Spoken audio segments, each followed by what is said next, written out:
అంబేద్కర్ కోనసీమ జిల్లా చిర్రయానంలో దారుణం చోటు చేసుకుంది. 6 ఏళ్ల బాలికపై అదే గ్రామానికి చెందిన సత్యబాబు అత్యాచార యత్నానికి యత్నించాడు. ఈ నెల 12న స్కూల్ నుంచి ఇంటికి వస్తున్న బాలికపై కామాంధుడు అత్యాచార యత్నానికి ఒడిగట్టాడు.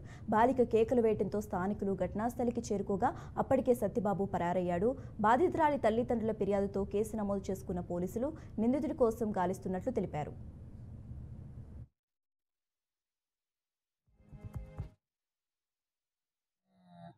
నడుచుకుంటూ స్కూల్ నుంచి వస్తుంటే వచ్చే దారిలో అల్లం గ్రామానికి చెందిన కుర్రోడు ఒకరు పినపోతూ సత్యబాబు అలియాస్ నల్లోడు అంటారు.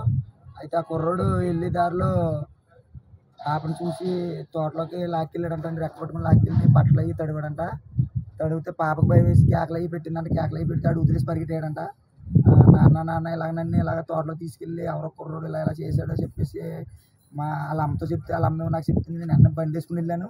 బండి ఏమన్నా ఇలా కుర్రను పట్టుకుని యార పాపను ఏం చేసేవాడంటే నా లెంపకల్లా అయితే నేను ఎప్పుడు ఏం చేయను తప్పు అయిపోయింది అది అని చెప్పేసి అంట్లోకి నా లెంపకలు కొట్టి వదిలేనండి. అది 5 రోజులు అయింది. పాత పడిపోయిన తర్వాత నేను ఇందుకు కదా ఆడబడ్డా అని చెప్పేసి నేను కామ్ చేస్తున్నాను. కామ్ చేస్తే 5 రోజుల తర్వాత వాళ్ళ నాన్నగారు వచ్చి నా కొడుకు నువ్వు ఎందుకు కొట్టావని చెప్పేసి వాళ్ళ నాన్నగారు వాళ్ళ అమ్మగారు వాళ్ళిద్దరు వచ్చి ఇక్కడ నా చెరువు దగ్గరికి వచ్చి నన్ను కొట్టతిట్ట సాగి దుర్భాషలాడి తప్పు గుర్తులై తిట్టారు. నాకు ఇంకా భయం వేసి రోజు ఇలాగ వస్తారా ఇలా ఇంకా అని చెప్పేసి నాకు భయం వేసి ఇంకా నేను పోలీస్ స్టేషన్కి వెళ్ళి కంప్లైంట్ ఇచ్చాను సార్. అయితే పాప రోజు యథాప్రకారంగానే